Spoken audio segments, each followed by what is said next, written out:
Nosotros, un gusto tener este contexto de las empresas familiares contigo. ¿Qué tal, Marcela? Buenos días, ¿cómo están? Un gusto saludarte y un gusto también tener la oportunidad de saludar al auditorio. Un abrazo solidario a todos los que en estos momentos la pasan complicado, incluyendo, claro, a las empresas familiares que tienen un reto muy grande de lograr subsistir y maniobrar en una época como esta. Yo quiero platicarles de un artículo que encontré en las redes, originalmente publicado por The Economist, donde se hace referencia al difícil problema de la sucesión en las empresas familiares alemanas. Problema que es muy común en este tipo de instituciones, en el resto de los países también, y en el nuestro no podría ser la excepción. Dice el artículo que pongo a su disposición en mi Twitter, que las empresas alemanas tienen fama de ser, como el propio país, serias y muy formales. Ahora bien, que si analizamos con más detenimiento, también en las empresas germanas abundan intrigas, y esto provoca lo que ya sabemos, que además de destruir familias y reputaciones, se pierde el valor de las empresas, las acciones y los patrimonios. En este artículo entrevistan a un consultor alemán que se llama Hermann Simon, quien dice que el mayor problema de las empresas familiares alemanas también es la sucesión, ya que pasar de una generación a otra muchas veces ocasiona que haya pleitos y conflictos dentro de las familias. Y esto se da por la falta de planificación y del debate a tiempo, el habernos sentado a platicar, a gestionar y a ordenar lo que estamos haciendo. Más del 90% de las empresas alemanas son empresas familiares. Y como en todo el mundo, como hemos repetido siempre, el hablar de empresa familiar no significa hablar de pequeñas empresas. Dentro de las empresas familiares alemanas hay marcas que todos conocemos como BMW, Continental, Volkswagen, Henkel, Bosch, Knorr-Bremse y los supermercados Lidl, entre otros. Estoy mencionando nada más los más conocidos. Continúa el mismo artículo diciéndonos que esa abundancia de empresas familiares se debe principalmente a dos cosas. Por un lado, que ya tienen, sí, ya un impuesto sobre sucesión, pero que ha sido moderado, no tanto como en otros países como Estados Unidos o Francia, sino que da ventajas a quienes mantienen la empresa familiar funcionando por lo menos durante 7 años, y de esta manera se logran proteger los puestos de trabajo y los salarios de la gente. Y otra explicación que se da a este fenómeno de las empresas familiares alemanas es que allá respetan el dinero viejo. Los nuevos ricos no son como muy favoritos, son más bien rechazados como advenedizos adinerados. En cualquier caso, al margen de las razones, el resultado final es que en todos lados existe un conflicto. Y este conflicto lo encontramos también aquí en nuestro país, por lo que quiero analizar algunos de los puntos que deben de cuidar las empresas familiares para lograr una transición tersa en las generaciones, y que preverlos puede permitir superar estos tiempos inciertos. Cuando hablamos de sucesión en la empresa familiar tenemos que enfrentar muchos retos. Por un lado, las decisiones emocionales. Tomar decisiones desde las entrañas en una empresa familiar es algo muy común, ¿sí? Porque nos gana muchas veces el sentimiento, el hecho de que estamos trabajando con familia, el que no queremos herir sentimientos o susceptibilidades, y esto pues obviamente genera un problema a largo plazo. También está el tema de las visiones incompatibles. Lo que quería la primera generación es diferente a lo que quiere la segunda generación, y esto en estos momentos de cambio y de transición en el mundo se da cada vez de manera más común. Otro de los puntos que generan conflictos al momento de la sucesión es el crecimiento familiar. Por estadística se sabe que la empresa familiar crece más rápido, que en una empresa familiar crece más rápido la familia que la empresa. Es decir, de un matrimonio que tiene 3 hijos y crece en una empresa familiar dentro de 30 años, ya no se alimenta una familia con 5 miembros, sino que hay que alimentar a 4 familias, y difícilmente la empresa da para crecer 4 veces más rápido, ¿no? Entonces, también otro de los temas que están complicados es que se contratan familiares sin cubrir el perfil. Y entonces está la llamada de la tía o del compadre que te dice, oye, fíjate que tengo a mi hijo, a mi hija que estudió lo que tú quieras, pero no encuentra trabajo. ¿Cómo ves si lo metemos ahí a trabajar en tu empresa? Que aunque se dedica a una cosa totalmente diferente, te sientes comprometido para contratar a esta persona que además es tu familiar y que además no encuentra trabajo y que ahorita estamos para apoyarnos. Esto, a la larga, atenta contra el patrimonio y tenemos que encontrar mejores maneras para apoyar a la familia. Otro de los puntos que va muy relacionado con el anterior es la tolerancia al mal desempeño. Híjole, tenemos contratado a un contador que no nos presenta la información a tiempo, que no declara los impuestos a tiempo, que tiene mal las cuentas, que trae una desorganización administrativa muy, muy importante, pero pues es el primo, o es el hijo, o es el sobrino, y pues nos da pena tener que prescindir de él. Entonces esta tolerancia al mal desempeño a la larga afecta a la familia y va a generar incertidumbre y va a generar desgaste, ¿sí? Y además riesgos patrimoniales e incluso jurídicos que son muy importantes. ¿Cómo podemos salvar estos puntos en específico? Tenemos que trabajar en un protocolo familiar, lo que hemos platicado ya en otras ocasiones. Un protocolo familiar es un contrato por medio del cual la familia se pone de acuerdo en cómo se va a relacionar con la empresa y con el patrimonio. Se establecen reglas claras, se habla un poquito de la historia, de dónde venimos, rescatamos los valores que queremos transmitir a las siguientes generaciones y que fueron los cuales nos permitieron llegar a donde estamos actualmente.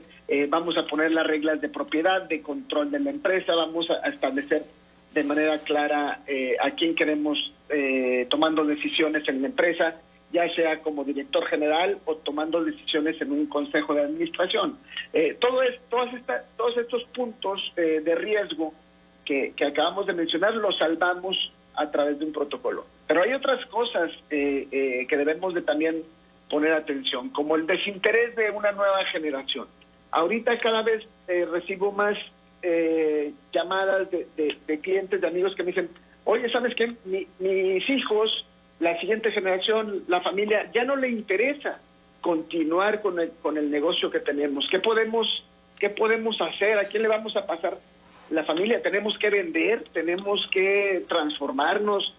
¿Qué tenemos que hacer? Y también otro de los puntos será en que hay una nueva generación que es disruptiva totalmente, que quiere cambiar la manera de hacer las cosas, que quiere transformar, que quiere innovar, que quiere crecer. Y este tipo de cuestiones, muchas de las ocasiones, produce la falta de un sucesor.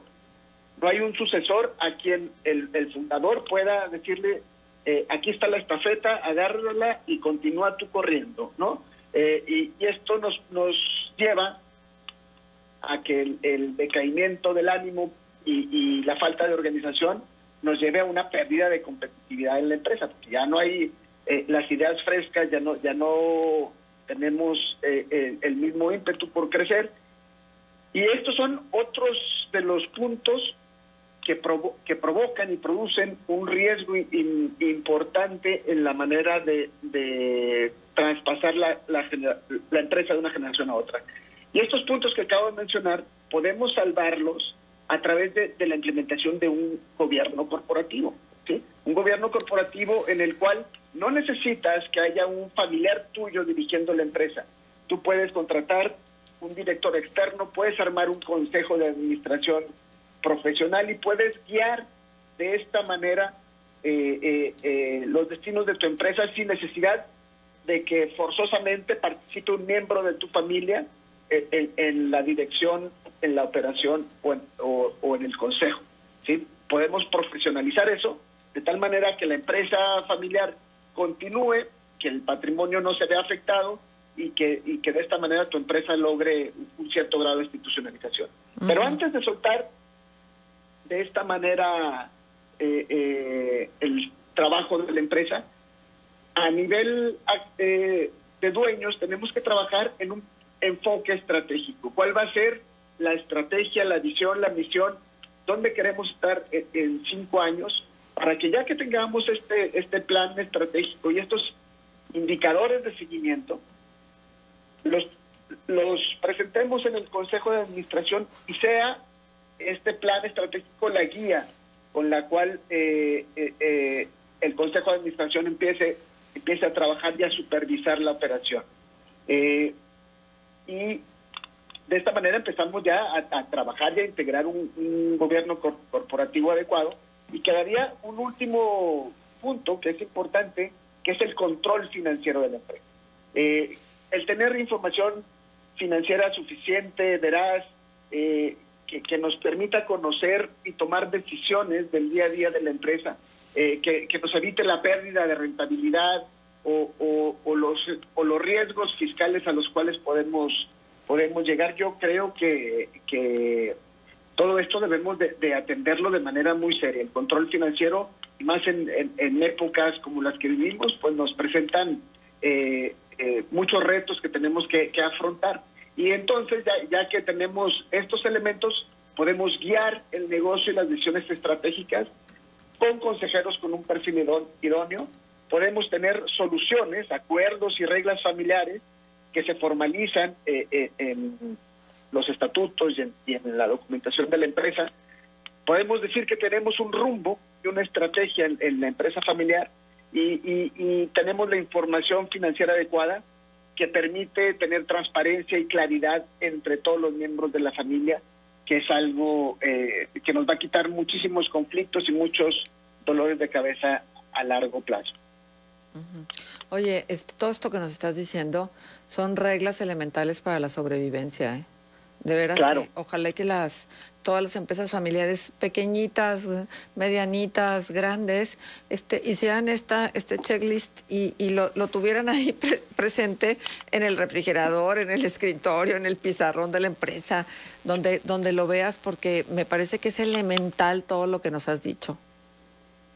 Y es que es un punto muy importante el que tomas. Muchas veces el concepto de gobierno corporativo te suena como que es Grupo Carso y para arriba, pero realmente no importa el tamaño de tu empresa familiar, tienes que empezar a tomar las riendas del destino de la misma, y tienes que ver si te vas a transformar, cómo vas a innovar, cómo vas a invitar a las siguientes generaciones, o quizá cómo pueden juntos adoptar nuevas ideas y diversificarse, emprender nuevas cosas, porque hay muchísimo talento dentro de la misma familia, y muchas veces se pierde porque al hijo no le interesa nuestro negocio, pero no tomamos las ideas que él puede tener o no lo apoyamos de manera grupal.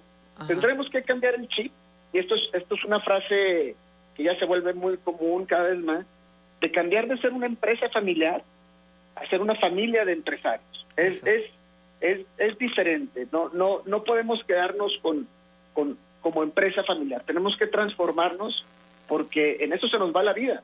O sea, en estos momentos, más que nunca, tenemos que optar por profesionalizar nuestros emprendimientos. Exacto. Pues me encantó, Fer. Muchísimas gracias por tu colaboración. Ojalá y que abramos grandes los ojos y tengamos mucho oído para que seamos receptivos a estas indicaciones. Tú decías, en las familias hay muchos talentos, sí, pero también en las familias hay muchas personas que son incapaces o no están preparadas o no tienen el interés, y nada más por sobrellevar la vida se integran a las empresas, y eso hace que las empresas se estanquen, no crezcan y entren en dificultades. Hay que ser muy cautelosos de a quién le das responsabilidades dentro de una empresa, aunque sea chiquita. Claro, son cosas que tenemos que abordar y clarificar desde el inicio. Muy bien, pues muchísimas gracias, mi querido Fer. ¿Nos dejas un punto de contacto? Me encuentran en mail @fernandotod.com. Muy bien, pues muchas gracias. Vamos a ir a la pausa comercial y regresamos.